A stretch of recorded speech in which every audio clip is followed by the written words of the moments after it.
Hello दोस्तों, welcome to my channel. दोस्तों, आज हम लोग परसेंटेज के कुछ बेसिक क्वेश्चन डिस्कस करेंगे। तो आइए स्टार्ट करते हैं। पहला क्वेश्चन है हमारे पास। यदि त्रिभुज के आधार में 40% की वृद्धि की जाए तो उसके क्षेत्रफल में 60% की वृद्धि के लिए उसकी ऊंचाई को कितने प्रतिशत तक बढ़ाया जाना चाहिए। तो देखिए,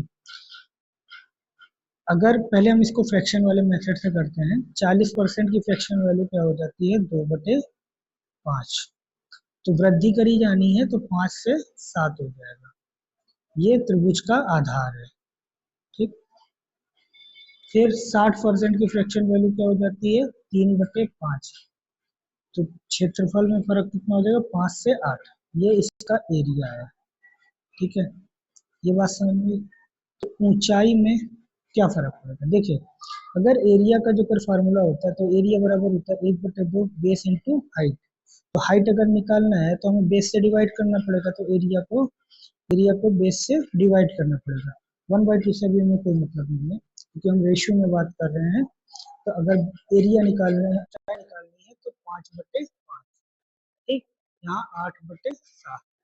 ये करेंगे, 5 से 5 कट गया, एक आ जाएगा। 7 का मल्टीप्लाई कर देंगे तो 7 से 8 हो गया। ऊंचाई कितनी बढ़ गई, 7 से 8 हो गई। कितनी बढ़ी, 1। कितने परसेंट वृद्धि हुई, 1/7। ये होता है 14 सही 2/7%। ये इसका आंसर आ जाएगा ऑप्शन में, 14.29% इसका आंसर है। ये तो एक रेशियो का मेथड हो गया जिससे हम लोगों ने डिस्कस किया। अब इसी क्वेश्चन को अगर हमें परसेंटेज में ए बी वाले मेथड को यूज करना होता है तो कैसे करते हैं, देखिए उसको भी हम लोग डिस्कस कर लेते हैं। इसको रफ कर देते हैं। देखिए, जैसे रेशियो वाला मेथड होता है, ए परसेंटेज वाला, तो A plus B, A B upon 100, ये वाला। अब इसमें अगर जो कुल, मतलब जैसे क्षेत्रफल के लिए कर रहे हैं, तो क्षेत्रफल को हम आगे रखेंगे, एरिया को आगे रखेंगे। 40% की वृद्धि है, ए की वैल्यू 40 हो जाएगी, प्लस बी की वैल्यू में कोई परिवर्तन नहीं है, बी हमें निकालना है। तो 40/100 बराबर 60। ये आ जाएगा। जीरो से जीरो कट गया, 2 दूनी 4, 2 पंचे 10। तो यहाँ पर कितना आ जाएगा, 5 2 7, 7b/5 बराबर, ये आ जाएगा 20। तो b बराबर आ जाएगा 100/7। ये वही चीज आ गई, 14 सही 2/7%। ये भी आंसर आ गया बी, सी ऑप्शन। बात समझ में। इसी तरीके का अगला क्वेश्चन है, वो भी हम लोग डिस्कस करते हैं। लेकिन अब देखो, जिस क्वेश्चन में क्या करेंगे, हम रेशियो वाला मेथड यूज करेंगे, क्योंकि यहाँ पे जो नंबर दिए हुए हैं ये मिक्स फ्रैक्शन में दिए हैं। जैसे त्रिभुज का आधार 33 सही 1/3% बढ़ा दिया जाता है। तो 33 सही 1/3% का मतलब हुआ 1/3, मतलब पहले 3 था तो अब कितना हो गया, 4। उसकी ऊंचाई 16 सही 2/3% कम कर दी जाती है। 16 सही 2/3 की फ्रैक्शन वैल्यू कितनी होगी, 6। इसका मतलब पहले अगर 6 था तो अब कितनी हो गई, 5। त्रिभुज के क्षेत्रफल में प्रतिशत परिवर्तन ज्ञात करना। परिवर्तन ज्ञात करना, दोनों को मल्टीप्लाई करते, ये आ गया 18 और ये आ गया 20। ठीक। 2 से कटेगा, 2 9 18, 2 से कटेगा 10, 9 से 10 हो गया, 1 बढ़ा तो 1/9। ये आ गया 11 सही 1/9% की वृद्धि हो गई त्रिभुज के क्षेत्रफल में। बात समझ में आई। अगला क्वेश्चन देखते हैं। त्रिभुज का आधार 16 सही 2/3% बढ़ा दिया गया, मतलब 1/6। तो 6 से 7 हो गया। इसकी ऊंचाई 33 सही 1/3% कम कर दी गई, तो 1/3, 3 से 2 हो गई। तब क्षेत्रफल में कितनी कमी आई, 2 से काट दो। इसको हम यहाँ पर भी काट सकते हैं, रेशियो है, क्योंकि आगे मल्टीप्लाई करना है तो इसको हम काट सकते हैं। 2 कम 2, 2 3 6, 3 3 9, 9 से 7, कितने की कमी हो गई, 2 की कमी। तो 2/9। तो अब देखो, 1/9 की 11 सही 1/9% होती है, तो 2 9 की कितनी हो जाएगी, 22 सही 2/9% की कमी हो गई। कमी हुई है, 9 से 2 हो गया, 2 की कमी हो गई, तो यही आंसर आ जाएगा, 22 से 2/9%। बात समझ में आई। अगला क्वेश्चन देखते हैं। यदि आयत की लंबाई 50% की वृद्धि की जाए और क्षेत्रफल में 20% की वृद्धि की जाए तो आयत की चौड़ाई पर क्या प्रभाव पड़ेगा? तो देखिए, आयत की लंबाई में 50% की वृद्धि करी गई है, 1/2, तो 2 से 3 हो गया। क्षेत्रफल में 20% की वृद्धि हो जाती है तो 1/5, तो 5 से 6 हो गया। ऐसे ही तो लिखेंगे। अब चौड़ाई पर क्या प्रभाव पड़ेगा? तो चौड़ाई कितनी होगी? 5/2 और यहाँ 6/3, यही तो आएगा। 3×2 = 6, 2 का मल्टीप्लाई हो जाएगा तो अनुपात कितना हो गया? 5:4। 5 से 4 हो गई, एक कम हो गई, तो 1/5, 20% की कमी हो जाएगी।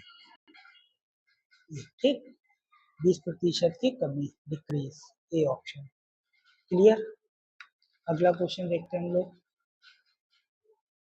किसी वृत्त का क्षेत्रफल 69% तक बढ़ जाता है, उसकी त्रिज्या किस प्रतिशत तक बढ़ेगी? देखिए, क्षेत्रफल 69% तक बढ़ा, तो 100 से 169 हो गया। तो जब क्षेत्रफल दिया होगा तो हम इसका स्क्वायर रूट निकाल लेंगे। ठीक, इसका स्क्वायर रूट निकाला तो ये कितना आ गया? 10। ये कितना आ जाएगा? 13। कितनी वृद्धि हो गई? 3 की, तो 3/10 गुणे 100, 30% की वृद्धि हो गई। ये आंसर आ जाएगा। ठीक, जैसे अगला क्वेश्चन है हमारे पास। जैसे अगला क्वेश्चन हमारे पास ये दिया हुआ, किसी वृत्त का क्षेत्रफल 44% तक बढ़ गया, तो 100 था, 100 से 144 हो गया। फिर इसका स्क्वायर रूट निकाल लिया। स्क्वायर रूट निकाला तो ये 10 हो गया, ये 12 हो गया। कितनी वृद्धि हुई? 2 की, तो 2/10 गुणे 100, कितने की वृद्धि हो गई? 20% की। आंसर, बात समझ में आई? अगला क्वेश्चन है,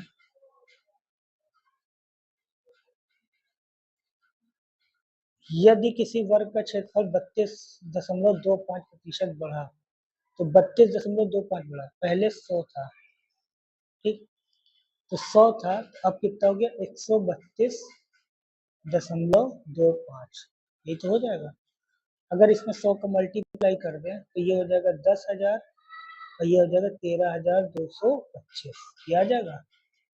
अब इसको देखो, 25 से कट जाएगा तो 25 चौके 100, 400 आ गया। 25 से ये कटेगा, 25 पंचे 125, और यहाँ पर आ जाएगा 7 और 2 72, 25 दूना 50, यहाँ पर आ जाएगा 22, 8, 25×9 225। फिर इसका स्क्वायर रूट ले लें, जहां तक इसको कट सकता है उतना काटेंगे, फिर उसका स्क्वायर रूट ले लेंगे। एक, तो ये आ जाएगा 20, ये आ जाएगा 23। कितनी वृद्धि हुई? 3 की, तो 3/20 गुणे 100, कितने की वृद्धि होगी? 15% की, 20 बचे 100। ठीक, बात समझ में आ गई? तो इस तरीके से क्वेश्चन को हम लोग सॉल्व करेंगे। अगला क्वेश्चन है, एक क्वेश्चन और देखते हैं।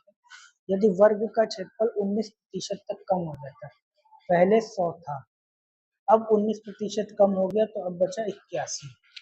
उसके विकर्ण, देखो विकर्ण पूछे या परिमाप पूछे या भुजा, उसकी भुजा पूछे, तो तीनों के लिए हमें स्क्वायर रूट ही निकालना है। ठीक, क्योंकि तीनों का जैसे क्षेत्रफल है, इसका सेंटीमीटर स्क्वायर या मीटर स्क्वायर फार्मूला में क्षेत्रफल होता है। ठीक, यूनिट होती है। तो इसका क्या होता है? मीटर, विकर्ण मीटर में होता है, परिमाप भी मीटर में होता है, और भुजा भी मीटर में होती है या सेंटीमीटर में होती है।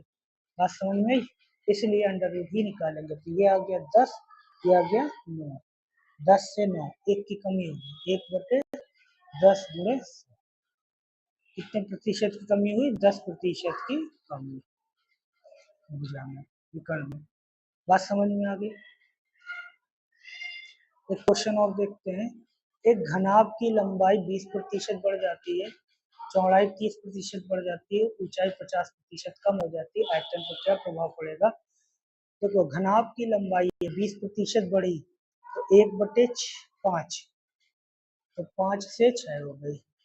चौड़ाई 30% बढ़ी, तो 30% का मतलब 3/10, तो 10 से 13 हो गई। ऊंचाई 50% कम हो गई, 1/2, तो 2 से 1 हो गई। ठीक, जो कट सकता है उसे हम काट देंगे, 2 1 कम 2, 2 3 6। ठीक, ये कितना हो जाएगा, 5 दाम 50, 13 3 39, कितने की कमी हुई, 11 की।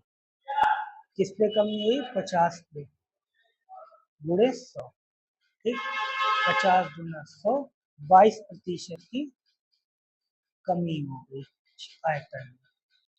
समझ में आया। अगला क्वेश्चन देखते हैं, ये लास्ट क्वेश्चन है आज की वीडियो का। यदि एक घनाभ की लंबाई चौड़ाई में क्रमशः 7% और 6% की वृद्धि की जाती है तो इसके आयतन में प्रतिशत वृद्धि क्या होती है। तो घनाभ की लंबाई में 7% की वृद्धि हुई तो 100 से 107 हो गया। या रहने दो, इस क्वेश्चन को इससे हम नहीं लगाएंगे, हम सीधा a plus B A B upon 100 वाला फार्मूला लगाएंगे। क्यों, क्योंकि इसमें सिर्फ लंबाई और चौड़ाई दी है, ऊंचाई हमें नहीं दी है, तो ऊंचाई को हम 0 मान लेंगे, कोई दिक्कत नहीं है। तो हम सीधा 7 प्लस 6 प्लस 7 इंटू 6 अपॉन 100, ये ज़्यादा आसान रहेगा। 7 6 13 और 7 6 42 बटे 100, 13.42% की वृद्धि हो जाएगी आयतन। ये इसका आंसर है। बात समझ में, वीडियो पसंद आए तो लाइक करें, शेयर करें, चैनल को सब्सक्राइब करें। मिलते हैं अगले वीडियो में। Thank you.